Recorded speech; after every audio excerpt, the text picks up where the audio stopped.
എന്തുകൊണ്ടൊരു പുരുഷന് ഒന്നിലധികം ഭാര്യമാരാകാമെങ്കിൽ ഒരു സ്ത്രീക്ക് എന്തുകൊണ്ട് ഒന്നിലധികം പുരുഷന്മാരായിക്കൂടാന്ന് നല്ലൊരു ചോദ്യമാണ്. അവിടെ വളരെ തമാശയായി എടുക്കേണ്ട ഒരു ചോദ്യമല്ല ഇത്. ഏറ്റവും അധികം ഫെമിനിസ്റ്റുകളിൽ നിന്ന് ഉന്നയിക്കപ്പെടുന്ന ചോദ്യങ്ങളിൽ ഒന്നാണ്. ഉത്തരം വളരെ ക്ലിയറാണ്. പുരുഷ പ്രകൃതി സ്ത്രീ പ്രകൃതി രണ്ടാണ് എന്ന് തന്നെ അതിന് ഉത്തരം. പച്ചയായി പറഞ്ഞാൽ പുരുഷ പ്രകൃതി ഒന്നിലധികം സ്ത്രീകൾ അനിവാര്യമാക്കുന്ന പ്രകൃതിപരമായ അനിവാര്യതകൾ പുരുഷനുണ്ട് എന്നത് ലൈംഗിക ശാസ്ത്രം പറയുന്നതാണ്, കുടുംബ മനഃശാസ്ത്രം പറയുന്നതാണ്. എന്നാൽ സ്ത്രീക്ക് അങ്ങനെ ഒരു അവസ്ഥയുണ്ടോ എന്ന ചോദ്യത്തിന് ശാസ്ത്രജ്ഞന്മാർ പറയുന്നതില്ല എന്നാണ്. നമുക്ക് അനുഭവം ഇല്ലാത്തതുകൊണ്ട് നമുക്ക് പറയാൻ വയ്യല്ലോ, സ്ത്രീകളാണ് പറയേണ്ടത്. തീർച്ചയായും അവിടെ അടിസ്ഥാനപരമായ ഒരു പ്രശ്നമുണ്ട്. വളരെ വ്യക്തമായി പുരുഷ പ്രകൃതി അനിവാര്യമായും ആവശ്യപ്പെടുന്ന ഒരു പ്രകൃതിപരമായ അനിവാര്യതക്ക് ഇസ്ലാം അനുവാദം നൽകുന്നു എന്ന് മാത്രമേ ഉള്ളൂ. ആ ഇസ്ലാമിന്റെ അനുവാദത്തെ തെറ്റിദ്ധരിപ്പിക്കുകയും ആ അനുവാദത്തിനെതിരെ കലാപമുയർത്തുകയും ചെയ്യുന്നവർ പലപ്പോഴും ഏത് പക്ഷത്ത് നിൽക്കുന്നവരാണ്? ഇത്തരമൊരു സംവിധാനത്തിന് തന്നെ എതിരുള്ളവരാണ്. ഞാൻ പലപ്പോഴും തമാശയായി പറയാറുണ്ട്, ബഹുഭാര്യത്വത്തെ കുറിച്ച് പറയുമ്പോൾ ഒരു തോട്ടത്തിൽ സാധാരണ നിങ്ങൾ ഗാർഡനിൽ പോയാൽ ഇടയ്ക്കൊരു കുറ്റി കാണും. ചിലപ്പോൾ ഒരു കുരങ്ങിന്റെ പിക്ചറും വെച്ചിട്ടായിരിക്കും കുറ്റി. എന്താണ്? സ്പിറ്റ് ഹിയർ എന്നാണ് ഉണ്ടാവുക. ഇവിടെ തുപ്പുക എന്ന കുറ്റി കണ്ടാൽ അവിടെ അടുത്ത് പോയിട്ട് നിങ്ങൾക്ക് തുപ്പാനൊന്നുമില്ലെങ്കിലും കുരച്ച് ബുദ്ധിമുട്ടി അവിടെ തുപ്പണമെന്ന് ആരും പറയാറില്ല. ഉണ്ടോ? ഇല്ല. എന്നാൽ തുപ്പേണ്ടവർ അവിടെയേ തുപ്പാവൂ എന്നാണ് അതിനർത്ഥം. എവിടെയും തുപ്പി നടക്കുന്ന ആളുകളെ സംബന്ധിച്ചിടത്തോളം അത്ര ഒരു കുറ്റി തന്നെ ആവശ്യമില്ല അവർക്ക്, അല്ലെ? ഇസ്ലാമിനെ വിമർശിക്കുന്ന ആളുകളെ സംബന്ധിച്ചിടത്തോളം അവരുടെ സിദ്ധാന്തം എന്താണ്? എത്ര സ്ത്രീകളുമായി എപ്പോഴും ബന്ധപ്പെടാം, ആ എന്തെങ്കിലും അവരുമായിട്ടുള്ള കണക്ക് തീർക്കാണ്ടെങ്കിൽ അപ്പൊ തന്നെ തീർത്തു പോരണമെന്ന് മാത്രമേ ഉള്ളൂ എന്നാണ് അവരുടെ സിദ്ധാന്തം. എന്നാൽ ഇസ്ലാം വളരെ വ്യക്തമായി തന്നെ അവിടെ നിയമമുണ്ടാക്കി. എന്താണ്? ഒന്നിലധികം സ്ത്രീകളുമായി ബന്ധപ്പെടേണ്ട അനിവാര്യത ആർക്കെങ്കിലും ഉണ്ടെങ്കിൽ, ജീവശാസ്ത്രപരമായി ഉണ്ടാകാം, സാമൂഹികമായി ഉണ്ടാകാം, ഞാൻ പറയാം, ഈ അനിവാര്യതയുണ്ടെങ്കിൽ അത് വിവാഹം എന്ന കരാറിലൂടെ മാത്രമാകണം. അത് പെണ്ണിന്റെ മാന്യതയും ബഹുമാന്യതയും അതേപോലെ തന്നെ അവരുടെ അവകാശങ്ങളും നീതിയും അംഗീകരിച്ചുകൊണ്ടാകണം. എന്നാൽ നിങ്ങൾ നോക്കുക, ഇപ്പൊ ആധുനിക സംസ്കാരം, നമ്മൾക്കതിൽ ഏറ്റവും കൂടുതൽ പറയുന്ന സംസ്കാരത്തിന്റെ വക്താക്കളാണ് ഇപ്പോൾ ഉള്ളത്. ഏറ്റവും കൂടുതൽ നമ്മുടെ മീഡിയയും എല്ലാം ഈ രംഗത്ത് വളരെ മോശമായ പ്രചാരണം നടത്തുക. പക്ഷേ അതേ മീഡിയ വിഗ്രഹവൽക്കരിക്കാൻ വേണ്ടി ഇപ്പോ കഴിഞ്ഞ 8 മാസത്തിന്റെ ഉള്ളിൽ ഏറ്റവും അധികം കോപ്പി വിറ്റഴിഞ്ഞ മലയാളത്തിലെ പുസ്തകം നളിനി ജമീലയുടെ ഒരു ലൈംഗിക തൊഴിലാളിയുടെ ആത്മകഥ എന്ന പുസ്തകമാണ്. ലോക സംസ്കാരത്തിന് എനിക്ക് തോന്നുന്നത് മലയാളം അടുത്ത കാലത്ത് സംഭാവന ചെയ്ത ഒരു സാധനമാണ് ആ പുസ്തകം. എന്താ കാരണം? ഒരു ലൈംഗിക തൊഴിലാളി ഈ രൂപത്തിൽ പച്ചയായ ആത്മകഥ എഴുതിയത് ഞാൻ ലോക സാഹിത്യത്തിലൊന്നും 10 കൊല്ലത്തിനുള്ളിൽ ഇറങ്ങിയത് ഞാൻ വായിച്ചിട്ടില്ല. എന്താ ഒരു ലൈംഗിക തൊഴിലാളിയുടെ ആത്മകഥ എന്നുള്ള പുസ്തകം ഒരു പുസ്തകം എന്നുള്ള നിലക്കല്ല, ഒരു പൈങ്കിളി എന്നുള്ള നിലക്കല്ല, ഒരു സംസ്കാരമായി, ഒരു ധർമ്മമായി ഇന്ന് കേരളത്തിലെ ഒരു പ്രധാനപ്പെട്ട മുഖ്യധാര സാംസ്കാരിക മാസികയിൽ സ്ഥിരം പങ്ക്തിയാണ് അവർക്ക്, സ്ഥിരം കോളം നളിനി ജമീലയുടെ കോളം, എന്റെ അനുഭവം എന്നാണ് കോളം. നിങ്ങൾ ആലോചിച്ച് നോക്കുക. എന്നിട്ട് അവളത് ആ സ്ത്രീ ഇതിൽ പറയുന്ന കാര്യം എന്താണെന്നറിയാമോ? പറയുന്ന കാര്യം ഇതാണ്, എന്ത്? ലൈംഗിക ദാരിദ്ര്യം എന്നുള്ളതൊരു സത്യമാണ്, എന്റെ അനുഭവത്തിൽ നിന്ന് ഞാൻ പറയുകയാണ്. അവർ പറയാം, അതുകൊണ്ട് തന്നെ വിവാഹം എന്നുള്ളത് ഒരു ഇൻസ്റ്റിറ്റ്യൂഷനായി, മക്കളെ ഉണ്ടാക്കുവാനുള്ള ഒരു ഇൻസ്റ്റിറ്റ്യൂഷനായി മാറണം. മറിച്ച് ലൈംഗികത എന്നുള്ളത് വിവാഹബാഹ്യമായി നിർവഹിക്കപ്പെടണം. ഈ സാധനത്തെയാണ് നാം ലോകത്തിന്റെ മുന്നിൽ അവതരിപ്പിക്കുന്നിട്ട് അവർ പറയുന്നത്. പിന്നെ കുറച്ചുകൂടി കടന്നവർ പറയുന്നുണ്ട്, ഭാര്യമാരെ അപേക്ഷിച്ച് ഒരുപാട് സ്വാതന്ത്ര്യം അനുഭവിക്കുന്നവരാണ് ഞങ്ങൾ. ഞങ്ങളുടെ മക്കളുടെ പിതാക്കൾ ആരാകണമെന്ന് നിശ്ചയിക്കാനുള്ള സ്വാതന്ത്ര്യം ഞങ്ങൾക്കുണ്ട്. ഇന്ന ആളുടെ മക്കളെ പ്രസവിക്കാൻ ഉള്ള ഇന്ന ആളെ മക്കളെ പ്രസവിക്കാം എന്നൊരാൾക്ക് തീരുമാനിക്കാൻ ആകെ അവകാശം ഞങ്ങൾക്ക് മാത്രമേ ഉള്ളൂ. മറ്റു സ്ത്രീകൾക്ക് എന്താണ്? അവനെന്റെ ഭർത്താവിന്റെ മക്കളെ തന്നെ പ്രസവിക്കട്ടെ. മറ്റേത് തന്റെ അടുത്ത് വരുന്ന ഇന്ന പുരുഷന്റെ അയാൾ അത്യാവശ്യം തരക്കടില്ല, അതുകൊണ്ട് അയാളുടെ മക്കളെ പ്രസവിക്കാം, അപ്പൊ ഗർഭനിരോധന മാർഗങ്ങളൊന്നും ഉപയോഗിക്കാതെ അയാളുമായി ബന്ധപ്പെടാം, മറ്റുള്ളവർ വേണ്ടാന്ന് വെക്കാനുള്ള അവകാശം ഞങ്ങൾക്ക് മാത്രമേ ഉള്ളൂ എന്ന് പറയുന്ന ആ സംസ്കാരം. ഞാൻ പറഞ്ഞു വരുന്നത് എന്താണെന്ന് വെച്ചാൽ, ഈ ഒരു വസ്തുത ലോകം അംഗീകരിച്ചിട്ടുണ്ട്.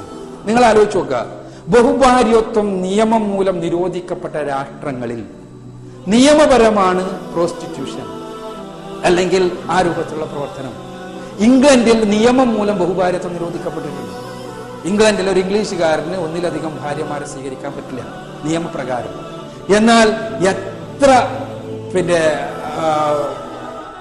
ലവേഴ്സുമാകാം, എത്ര ഗേൾ ഫ്രണ്ട്സുമാകാം, ആ ഗേൾ ഫ്രണ്ട്സിന് മക്കളുണ്ടാകാം, അതിനൊരു കുഴപ്പമില്ല, അതിന് നിയമപരമായ വേറെ മാർഗമുണ്ട്. പക്ഷേ അവർ കപ്പിളായി കഴിഞ്ഞാൽ ആദ്യത്തെ ഭാര്യയ്ക്ക് കേസ് കൊടുക്കാം, ഒരു പ്രശ്നമായി കോടതിയായി. ഇത് നിങ്ങൾ എവിടെ നോക്കുക, നിയമം മൂലം ബഹുഭാര്യത്വം നിരോധിക്കപ്പെട്ട സമൂഹങ്ങളിൽ സ്വാഭാവികമായി തന്നെ പ്രോസ്റ്റിറ്റ്യൂഷൻ അനുവദിക്കേണ്ടി വരും. എന്തുകൊണ്ടാണത്? ഇപ്പൊ കേരളത്തിൽ തന്നെ എയ്ഡ്സുമായി ബന്ധപ്പെട്ട് അടുത്ത് നടന്ന ഒരു പഠനം വ്യക്തമാക്കിയത്, പ്രോസ്റ്റിറ്റ്യൂട്ട്സിനെ സമീപിക്കുന്ന, ഇപ്പൊ പ്രോസ്റ്റിറ്റ്യൂട്ട്സ് എന്ന് പറയാൻ പാടില്ല, സെക്സ് വർക്കേഴ്സ് എന്ന് പറയാൻ പാടുള്ളൂ, മറ്റേത് അവർ സമരം ചെയ്യും, ലൈംഗിക തൊഴിലാളികളെ സമീപിക്കുന്ന പുരുഷന്മാരിൽ 80% വിവാഹിതരാണ്. ഇത് നൽകുന്ന ഒരു വസ്തുതാപരമായ സത്യം.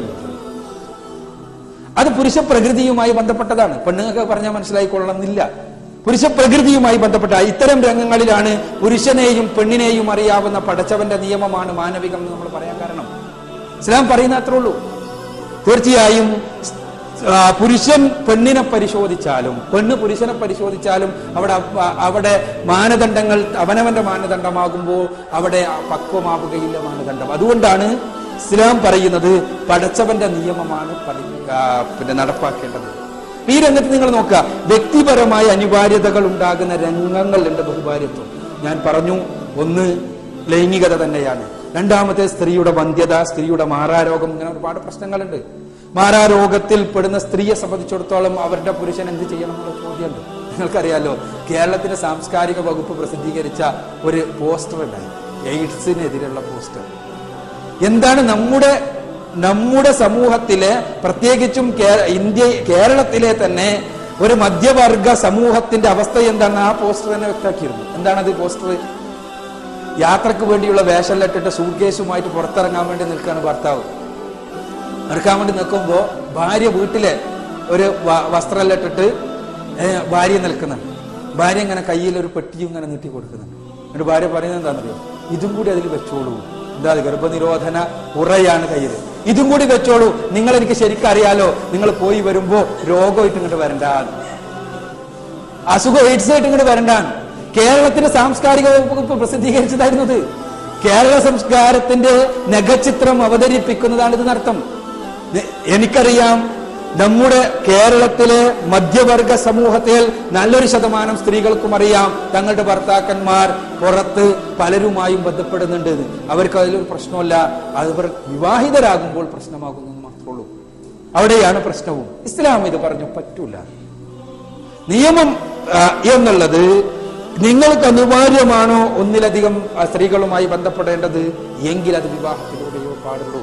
തുപ്പേണ്ടവർ കുറ്റിയിലെ തുപ്പാവൂ. എല്ലായിടത്തും തുപ്പണമെന്ന് പറയുന്ന ആളുകളെ സംബന്ധിച്ചിടത്തോളം ഞാൻ പറഞ്ഞു, കുറ്റി എന്തിന്? എന്നാൽ ഇസ്ലാം അവിടെ നിയമം വളരെ കർക്കശമാണ്. അതോടൊപ്പം തന്നെ സാമൂഹികമായ അനിവാര്യതയാകുന്ന രംഗങ്ങളുണ്ട് ബഹുഭാര്യത്വം. സാമൂഹികമായ അനിവാര്യതയാകുന്ന രംഗങ്ങളുണ്ട്. എന്താണ് സാമൂഹികമായ അനിവാര്യത? വിധവകളുടെ സംരക്ഷണം നമുക്ക് വളരെ എളുപ്പത്തിൽ പറഞ്ഞു തള്ളാൻ പറ്റും. വൈധവ്യത്തെ പോലെ നമ്മുടെ സമൂഹത്തിൽ ശാപം ഏറ്റുവാങ്ങേണ്ടി വരുന്ന അവസ്ഥാവിശേഷങ്ങൾ നമുക്ക് നിഷേധിക്കാൻ പറ്റാത്ത അവസ്ഥാവിശേഷങ്ങളാണ്. അതെന്താണ്? ചിലപ്പോൾ യുദ്ധങ്ങൾ ഉണ്ടാകും, അതിൽ വിധവകൾ ഉണ്ടാകും, അവരെ സ്വീകരിക്കാൻ പുരുഷന്മാർക്ക് ഇല്ലാത്ത അവസ്ഥയുണ്ടാകും. അപ്പൊ എന്ത് ചെയ്യണം? രണ്ടാം ലോക മഹായുദ്ധം കഴിഞ്ഞപ്പോ ജർമ്മനിയിലെ പെണ്ണുങ്ങൾ തങ്ങളുടെ വീട്ടിന്റെ മുന്നിൽ ബോർഡ് തൂക്കി, വാണ്ടഡ് എൻ ഈവനിങ് ഗസ്റ്റ്. 1948 മ്യൂണിച്ചിൽ വെച്ച് നടന്ന വേൾഡ് യൂത്ത് ഓർഗനൈസേഷന്റെ മീറ്റിംഗ് പറഞ്ഞു, എന്താണ് ജർമ്മനിയിലെ പെണ്ണുങ്ങളുടെ പ്രശ്നത്തിനുള്ള പരിഹാരം പോളിഗമിയാണ്. ഇസ്ലാം പറയുമ്പോൾ അത് പോക്കും, വേൾഡ് യൂത്ത് ഓർഗനൈസേഷൻ പറയുമ്പോൾ അത് ശരിയുമാകുന്നത്.